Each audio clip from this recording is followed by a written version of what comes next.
ng mahal nating bayan. Panahon na ng pagbabago, at iayos ang mga dapat ayusin. Dapat lang maging tungkulin ng bawat mamamayang dito sa atin.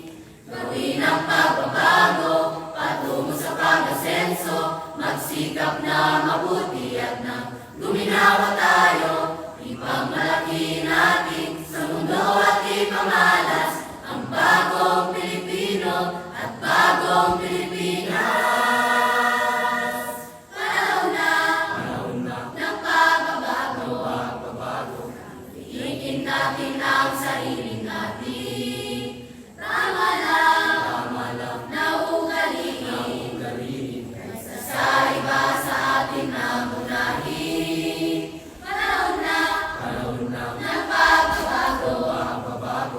Manguna sa kahit anong larangan. Ang tagumpay ay karangalan. Ialay o ihandog natin sa bayan. Ilang ulit na napatunayan ng Pilipino ang husay at lakas, kagandahan at talento. Handang makipagpaligsahan kahit anong oras. Ang bagong Pilipino at bagong Pilipinas.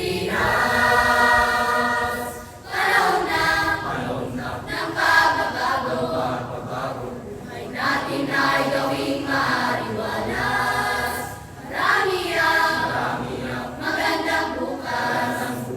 Ang bubunga ng bagong Pilipinas. Gawin ang pagbabago patungo sa pag-asenso, magsikap na mabuti at nang guminawa tayo. Ipagmalaki natin sa mundo at ipamalas ang bagong